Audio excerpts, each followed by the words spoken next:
All right, here we are, Chad. Amy, here we are. You and me. I'm here with Chad Shepler, and we are in Austin. Yep. And we just had a tour of this super cool building, talking about the artwork and just the vibe in Austin. It's very funky and cool. Yeah. So you're a lot of things, right? You're a CEO, you're a startup fanatic, you're kind of an adrenaline junkie when it comes to business and kind of like your philosophy. Even your energy is kind of adrenaline junkie-ish. But you have a company called Gatsby Glass. Right. And you have all these quotes that I read, and I want to go through them because some of them are very profound and, thoughtful. But before we do that, let's talk about, so you're here because you are a serial entrepreneur, right? And that's a whole other kind of weird, right? Like, it's like you crash your motorcycle and you get back on it and crash at 5, 100%. you know what I mean? 1,000, so, let's it's a talk different about cult of people. Right. It's like, it's an addiction almost, for sure. For the serial entrepreneurs I've spoken to. But let's talk about you, like your past, Instacart, Gatsby Glass, like your cool quote about innovation and disruption. But let's start, I'm talking too much, so you got to jump in. Okay, right? I'll jump in. All right, jump. Yeah. So how did we get here, right? That's a good question. Yeah. So how does anyone get on an entrepreneurial journey? I don't know. It's a very strange thing to get on. My story is unique in a sense that I actually started my life as an architect. That's what I went to school for. It's what I always wanted to do. And then I practiced architecture during my studies and did not like what it was like for day to day. Why? Why is that? It felt confined. I felt like I was stuck behind a desk and doing someone else's bidding or building someone else's dream, really. So there was beautiful parts to it, but that part I just didn't like. And so it felt confining, but the problem is when you study something for so long, what do you do? What do you do if you don't want to practice? I think probably happens to doctors. Hang on for a second, because this is a theme I keep hearing, while we're doing some recordings, and it's the fact that entrepreneurs largely do not like to be confined, right? It is like a caged animal. Yeah, we're almost unemployable by other people. It is very, very true. But keep going on your journey, and I want to get back to that, like how that kind of influenced your for sure. serial. So what do? You have a degree you don't want to use. And so I decided to apply for a work visa program, and I moved to London. No way. Yeah. And so for a period of time, I was a citizen of London. I could bartend, I could do whatever. And so I went with some friends and who were bartending, but I for some reason I had this wild hair that I wanted a real job. Why London? For some reason, this visa program would there's certain countries, the United Kingdom and New Zealand and a couple other countries where you could get a work visa for a period of time. Yeah. Only if you graduated from a U.S. university within some window of time. Okay. It was like a special program. Okay. So applied, got accepted, moved to London, but literally just moved to London with some buddies. We had no idea what we were going to do, where we were going to live. So we all got a bartending job to pay our rent, and then each day and night they would go do that, and I would go look for a job. I interviewed newspapers and companies, and they'll always tell you these things when you look back in like the rearview mirror of your life. Like there's these weird moments that like the path changes. And I went into the office that gave me the visa and was like, hey, you guys have any recommendations for places to apply to? And they had a job board kind of like this, just up on the board, a bunch of crazy jobs. And one of them said wine on it. And it's literally like there was a bunch of things on the wall and it said wine on it. And so I was like, that sounds cool. So I called the number and they said they're looking for someone in operations. I've never worked in operations. Whatever. So I was like, yeah, sure. It sounds really cool. So I go over and I interview, and it was a really cool company. It's called Wine Smart. And this is back in 2001. So it's the .com boom bust. Yeah. And you look great. For that age. Yeah. Wow. And it was an American CEO, and he'd started this company, and it was super exciting. And, it was one of those moments in life where he took a flyer on me and I took a flyer on him. And day one of the job, again, I studied architecture. So it was very rigid, studios, all these things. And my father is a physician. So I grew up with zero business people in my immediate family in my life. So no exposure to it. And, here I am on day two, in a warehouse, counting wine, figuring out how to ship it, figuring out how to do all these things. And I just fell in love. I absolutely fell in love with the chaos of it. Yeah. Like the unconfined, everything's a problem you have to solve. There's no rules, there's no playbook. And so you sort of have to write your own adventure. And I fell in love with it. And so from that chance meeting, I went from working with him there. I finished my visa program. And his advice to me when I left was, he's like, hey, if you really want to do this, you need to, move back to one of the big cities, get a job in banking or consulting and go back to school and like do this, if you really want to do this. And so I did. I moved to New York City, worked for JP Morgan, big banks. Loved it, had some fun. Did you really? I've met a lot of entrepreneurs who come out of the school of JP Morgan, right? And a lot of them find it very, very straight and very confining, but none of them has ever said, I regret ever having had that experience. Yeah, I would put myself in that same book in a sense that after 3 years, I couldn't stand it, but those 3 years I enjoyed. But there's reasons for that, right? It goes back to the confinement thing, which is, as an entrepreneur, you're trying to acquire skills. Yeah. Right. You don't know what you want to be eventually, or what company or what problem you want to solve, but you need to acquire skills along the way, whether it's marketing, brand, operations, finance. And so I was in a hunt for skills. Yeah. I think it's like to your whole point, when an opportunity presents itself that is going to arm you or equip you with knowledge that you can put to work to get out of the cage, you know what I mean? Absolutely. Like that's part of the journey. You don't just, you gotta do the time sometimes. I think in hindsight, absolutely. Yeah. During it, you have no idea what you're doing. No, exactly. But everyone's decision making in the rearview mirror seems to be similar in a sense that everyone's like, most entrepreneurs I talk to that went from being out of the cage to go back in the cage working for someone did it for a very specific reason. Like, oh, I've always wanted to work in consumer products. Oh, I've always wanted to work in, I've always wanted to solve that problem. And so they knew they needed to go acquire that skill. And that's just where the talent was to go acquire that. Right.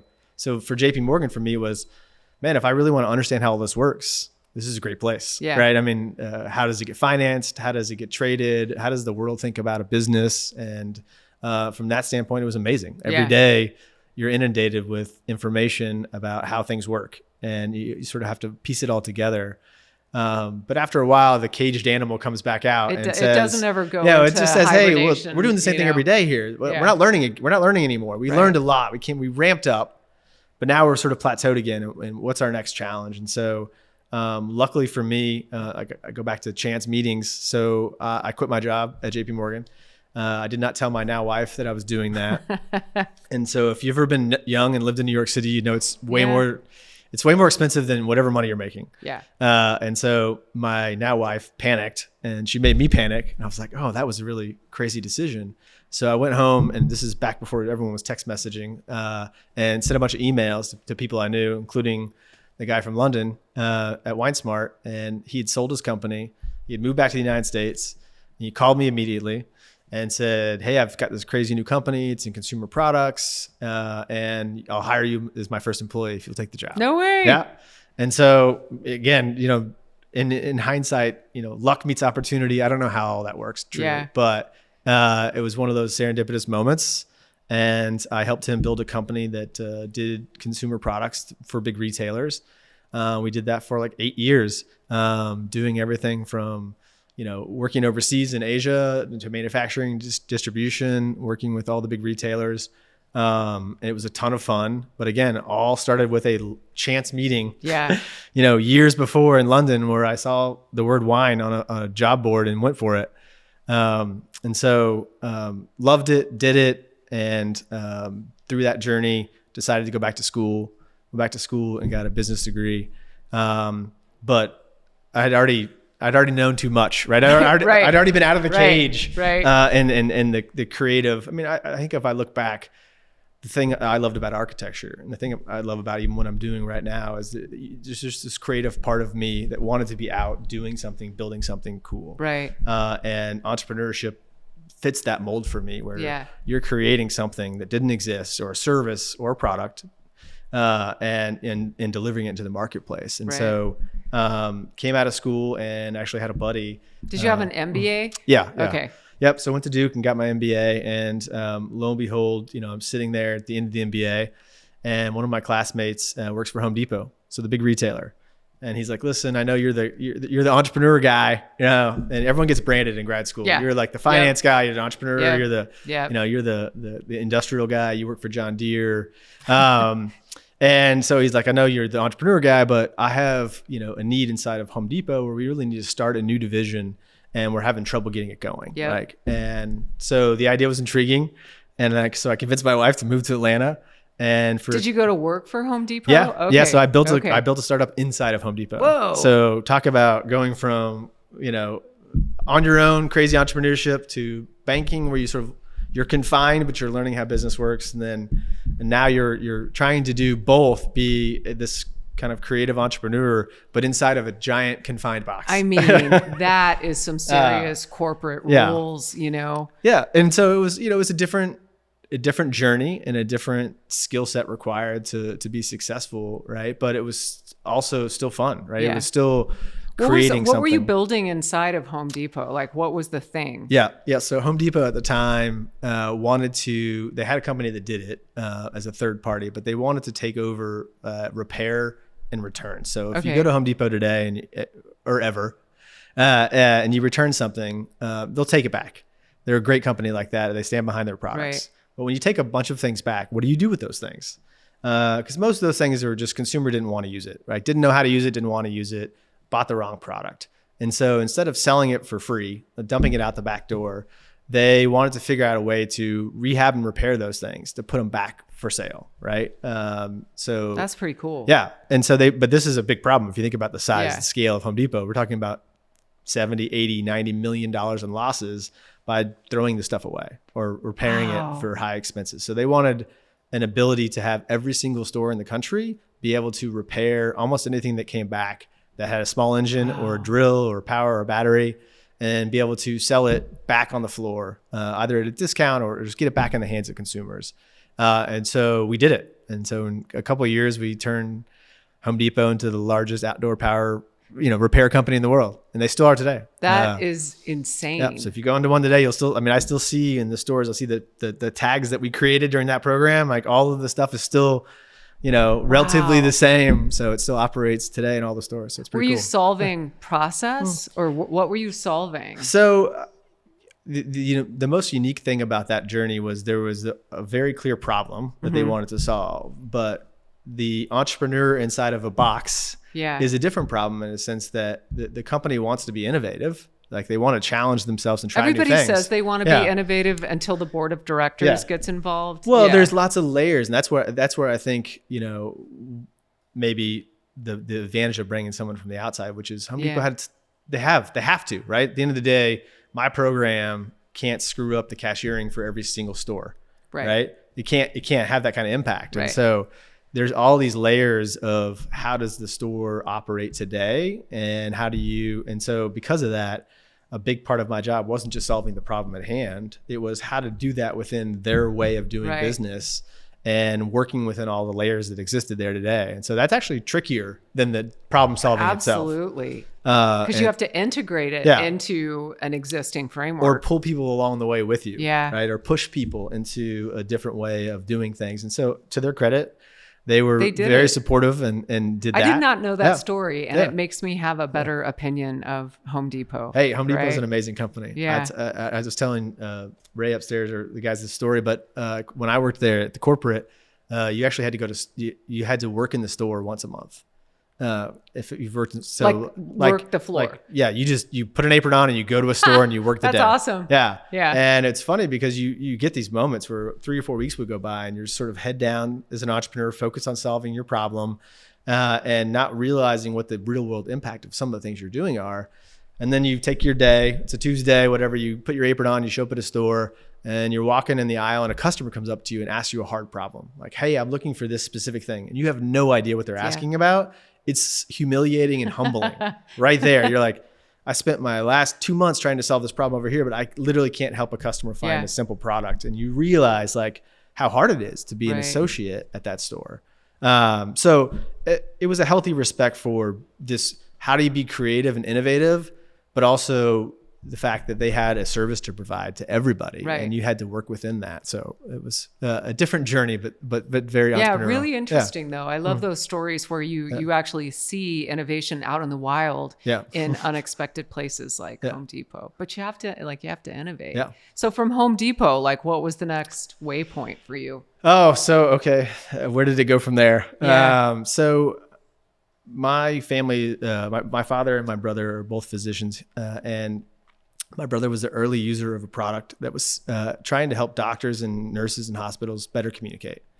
So if you know anything about the medical business, hospitals don't talk to each other. Yeah. Medical clinics don't talk to each other. And it makes it harder for doctors to collaborate. You know, if you're seeing a doctor over here for this and for that, it's really hard for them to communicate about you in order to provide better patient care. And so there's a group here in Austin that had created a product that could do that. That could securely text or message across medical platforms. Oh, cool. So doctors could use it with each other. Doctors and nurses and staff could use it. And it was a passion project for me and for my family. And we did it. We rolled it out. It had some commercial success at the hospital level, but doctors loved it, right? It was like Facebook meets instant messaging, right? Where they could really communicate safely and securely about patients. And so we rolled it out. Got 50, 60,000 doctors using it. And an opportunity came up for me. And if you go back to these rear view mirror moments where like, why would working in retail make sense? Why would working in a company that used cell phones for doctors to talk? But I saw an opportunity for Instacart. And so this is back when Instacart was like, it was a crazy idea that most people had never heard of. And they were looking for someone that had worked in investment banking, that had retail experience, that had social or mobile experience, and so like there aren't that many of you out there. Yeah, if you go back through all this strange chain of events, it's like, well, that's really weird. I have all those things, and so as luck would have it, it made sense, and I was an early employee there back when we had absolutely no idea what we were doing, right? Or how big it was going to be. How big it could be, or just like how could you solve this problem? It's a huge problem. It makes sense in Chicago, New York, and LA, but how do you do it in Texas? Right? How do you do it in Austin, Texas? Let's pick Austin, right? This is geographically diverse and spread out city. Like, how do you solve that problem? And so we went on this, 4-year journey trying to figure that out. And so eventually we did. And now everyone, it's more of a household name, at least than it used to be. Oh yeah. Yeah. We were just, actually, I think an Instacart delivery is coming here today.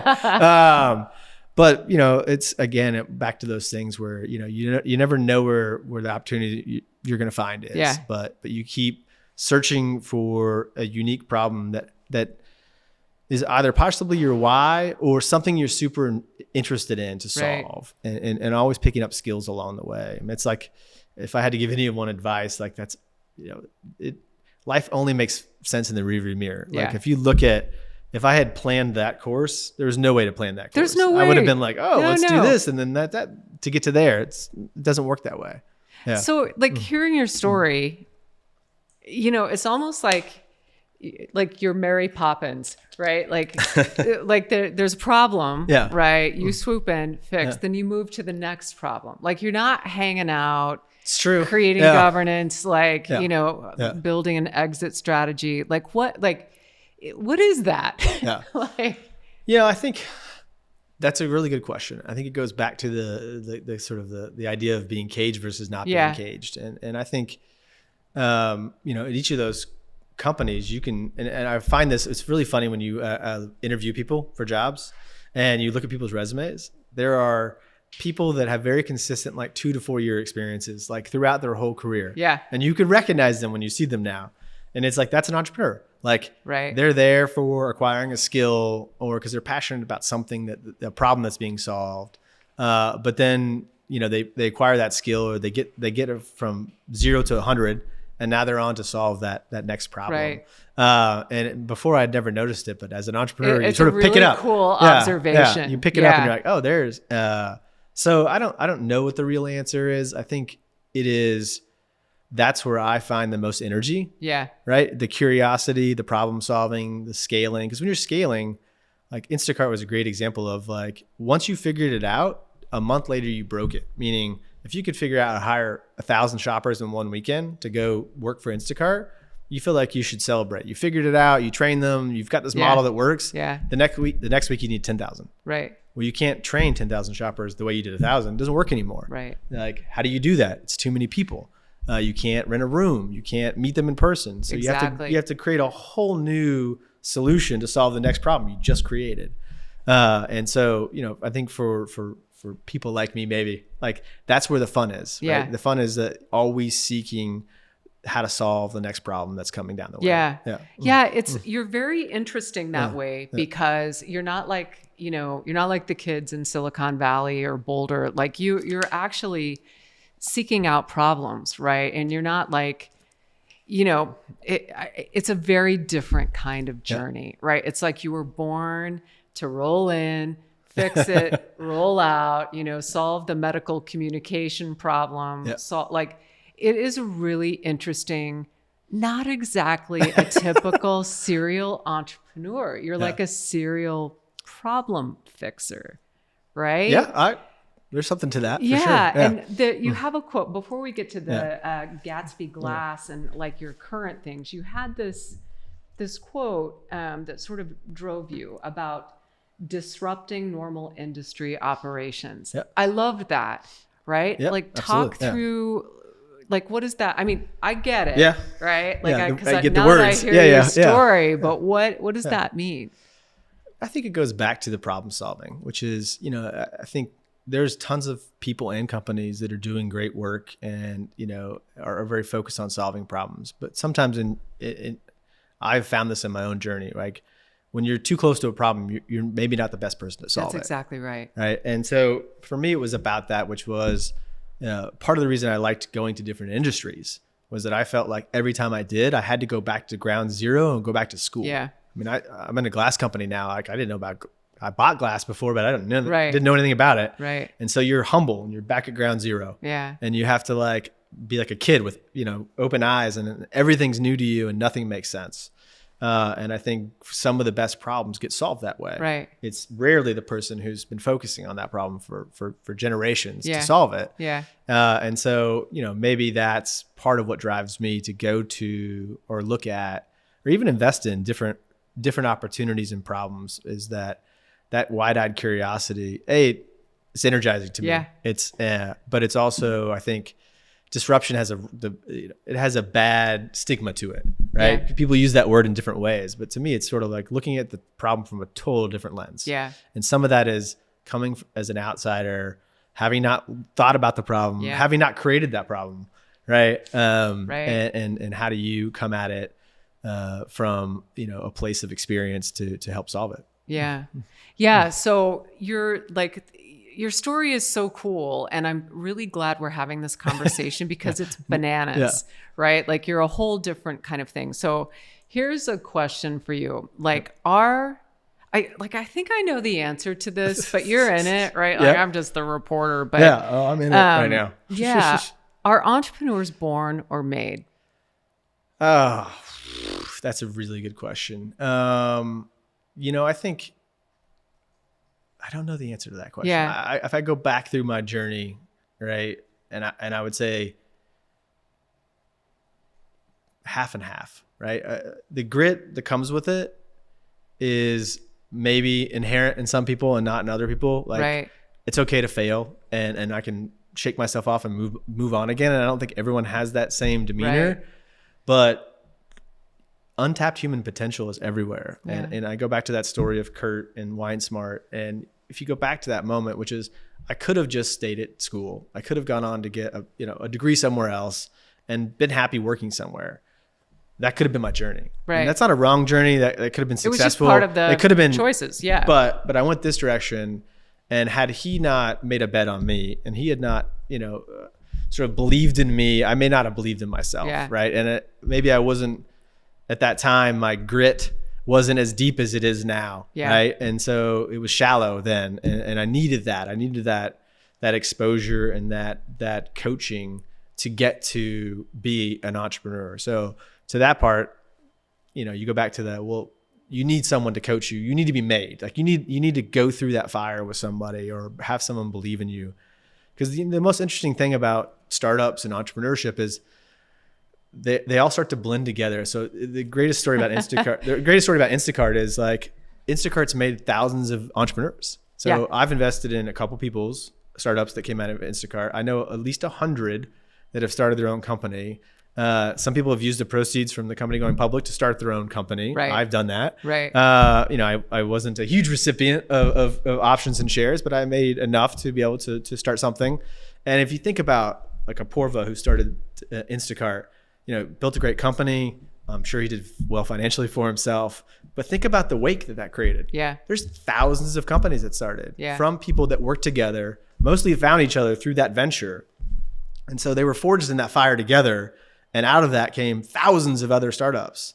And I think there's very similar stories in every industry you go to. Yeah. And so to me, it's like, well, there is a grit that's inherent in some people, but even a shared experience can create a whole list of other entrepreneurs. And so to me, some of that is like, you can learn it. Yeah. And you can find that journey along the way somewhere and just finding an opportunity. Like I'll always tell people, the best advice I could ever give you is find a rocket ship and get on it. Yeah. Like find a really hard problem that's being solved in a company that's doing it, and you will learn more in 2 years than you would learn in 10. Yeah. Like that was kind of the impetus when I went back to going back to New York City, when people would say like, you're crazy, you're moving to New York City. And it was crazy. They're not wrong. They're not wrong. Right? But my wife and I laugh about like 5 years there was like 20 years anywhere else. Yeah. Like just the speed at which you worked and the speed at which things happened. Yeah. And I think, finding the right journey to be on can be that for people. And so, I think back to my comment of, is it born or is it raised? I think it's a combo. I think if you, and does it even matter? Like, I don't even know, it's kind of rhetorical, but I mean, I kind of disagree because I think entrepreneurs are born, right? You either have the essence of entrepreneurship or you do not, right? It's like an artist, like you can learn to paint, but you're not going to have the magic. Right. And you have the magic. And one of the things that that is so intriguing about you, not once, not a single time since we sat down, have you said you're in it for the money, right? You are not chasing money, right? Like you're chasing adventure. Yeah. Oh, what 100%, tell me, like, what is that? I mean, you say adventure, right? And I think that's a direct quote from you. I know. But I think venture is a misused word sometimes too, right? It's like fair enough. Everyone wants to be challenged. And to me, like the idea of being retired isn't exciting, right? No. It's de-energizing for me, right? So I look at that and it's like, listen, I always want to be solving something, whether it's, at home, at work, whatever it is. And so to me, it's like, that's the adventure, is that it's always new. Yeah. And you can be pushing the envelope, creating new things. Right. But it's self-fulfilling in the sense that it provides energy and it gets you excited and it gets you up in the morning. And it's like, why not keep doing it? Right. Right. And you don't have to do it for the money. You can do it for just the fun. I think doing it for the money is a very bad idea. You're not. Well, I don't think it works out that case. I mean, not that I have done extremely well in my life, but I'm still in the adventure of entrepreneurship. Yeah. But I think anyone that I've known who's super focused on that, it was a crash and burn. It is. Because that first year of grit, it's hard to get through. Yeah, it is. In any adventure. I started Gatsby Glass, and there's a parent company, and I'm sort of a new adventure to that parent company, and it's terrifying, and exhilarating all at the same time. What is it? So let's talk about Gatsby Glass, because that's sort of like where you are now. Yep. Right. And you've got other things going on, like sidebars in your life, Sidebars, like a like regular serial entrepreneur. But what is Gatsby Glass? Yeah. So Gatsby Glass is back to the beginning for me. I loved architecture. Yeah, I still do. When I read that, I'm like, well, it's back to the beginning. So the whole reason I was in architecture, I love the built environment. Yeah. I love everything about it. Yeah. I love being in homes. I love being in new buildings. And so for me, it was, how can I be in that space and deliver something new and unique, right? And the opportunity to be a trade is super exciting to me, right? It's one of those times in life, I think that that work is super important. Yeah. Where do who does it? How can it be, can we be craftsmen again? Can we do really incredible stuff with our hands? And can we? Yeah, I think we can. I think so too. And I think the energy pendulum is switching to that. Yeah. And so it was like a category that I loved, the built environment, with a product that, I mean, if you've ever walked into a house and seen a brand new glass, glass room or glass bathroom, or glass shower, or glass walls, it's an awe-inspiring moment. It's a wow moment. Yeah. And so it was like, I want to be part of that, making that happen. And so there was this opportunity to partner with the group, sort of a parent company, to sort of deliver this in the marketplace. And that's what we're doing. I mean, we're in houses and we're in commercial buildings and we're in offices and condos, and we're delivering everything from a really incredible bathroom to glass walls that open up a whole floor of an office to everything in between. Yeah. But it's part design, part creative, entrepreneurship, and part but it goes back to built that with your thing. hands. That thing that you started with, the thing you love, the creating, the designing, the that whole atmospheric cool thing. Now, so here we are again, back at the beginning. Wait, we're back at the beginning, but I want to ask this, even though I think it's a stupid question, but let's just roll with it, okay? Let's go with it. There is something else. You will be doing something else, right? Like clearly, if patterns are an indicator, fair. What is next, or how do you approach the next? You wait for it to show up, or do you seek it? I struggle with that. Yeah. And I think you seek it, but seek it. Normal people don't. Maybe not, but right. I catch myself, and even in this moment now, right? I'm investing so much in Gatsby and trying to scale that and grow it here in Austin. And I look at that and say, if I'm looking everywhere to solve the next opportunity, I'm not going to be successful when I'm working. Yeah, I guess that's really true. And so there's a rhyme and reason to things, I think. And so do I see other opportunity in this space where trades and home services and things of that nature? Absolutely. I see them everywhere. I can't not see them. Yeah. But I'm trying to focus my energy and my time and my aperture to focus on the problem I have in front of me so that we can solve that. And hopefully in solving that, maybe create a bigger platform to do more in that space, in the built environment. Yeah. Who knows? It's kind of like a sandbox, Okay, so in conclusion, there's a lot to unpack talking to you, because you are very unusual in your journey, because it's not a straight line, it's not a bouncy line, it's just like these weird circuitous problem solving. You're on this twisty path, windy road. Yeah, and it's pretty fucking cool, right?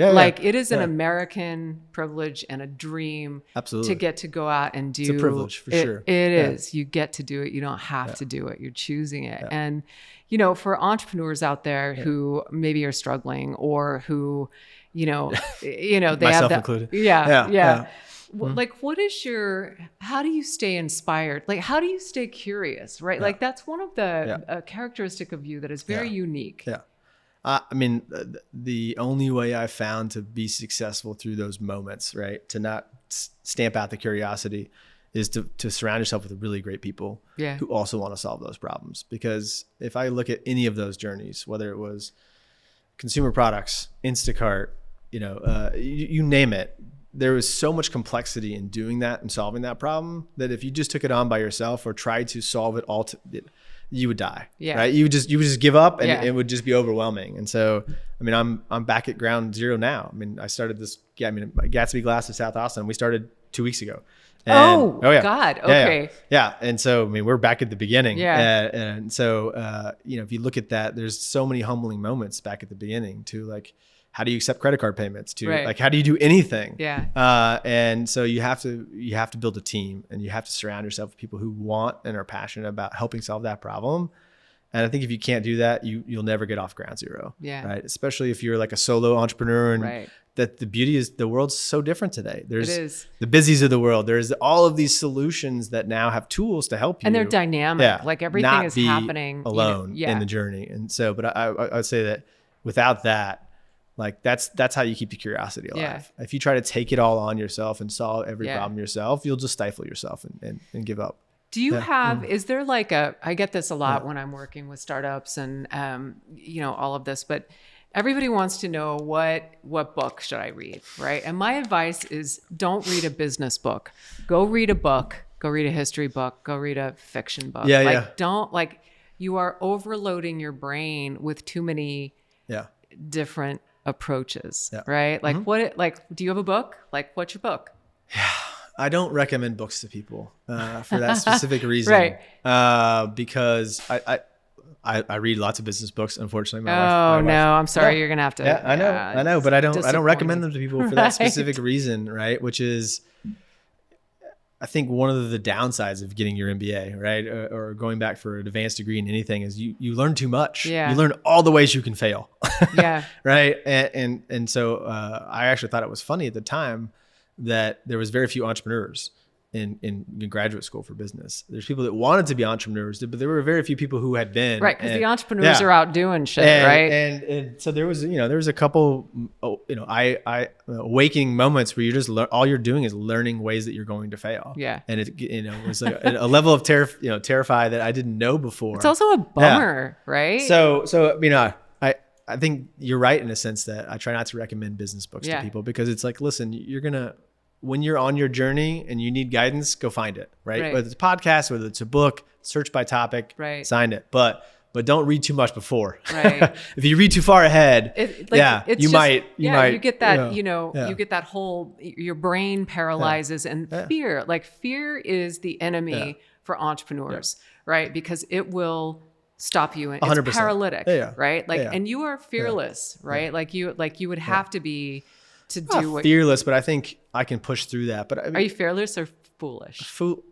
Maybe I think both. they're together. But I think the podcast is great. Let's take podcast for a second. Yeah. We're on one, but let's just think about it for a second. Yeah, you could call it as a an podcast. Entrepreneur, sometimes you wake up in the morning and you have a great meeting with a customer or a client or you solve a problem. Yeah. But the afternoon's a disaster. Yep. And sometimes you need that 30 minutes in a car with a podcast that just encourages you on a totally random topic to get your energy back. Yeah. And so, those to me are the magic of like, hey, listen, it's never going to be the same every day. And some days there's going to be there's going to be an undulation in that day where you just need something. Yep. Whether it's a view from a coffee shop or you just need a little podcast. That thing too. You have to find what your thing is, it's right? different for everybody, no matter what Malcolm Gladwell says. Yes, I think it's different for everyone. Yeah. It could be exercise, it could be running, it could be a great coffee shop, it could be a good podcast. It doesn't matter. Yeah, like this one. Yeah, For exactly. sure. I want to thank you so much and just wish you so much luck. Your story, I am not blowing smoke here. That you have this crazy chill energy, but your story is anything but chill. And it's there are so many lessons that come out from this conversation. So awesome. Thanks for having me. This is fantastic. Good luck with Gatsby Glass. Cool name. Cool. Thanks Awesome. very much. Appreciate it.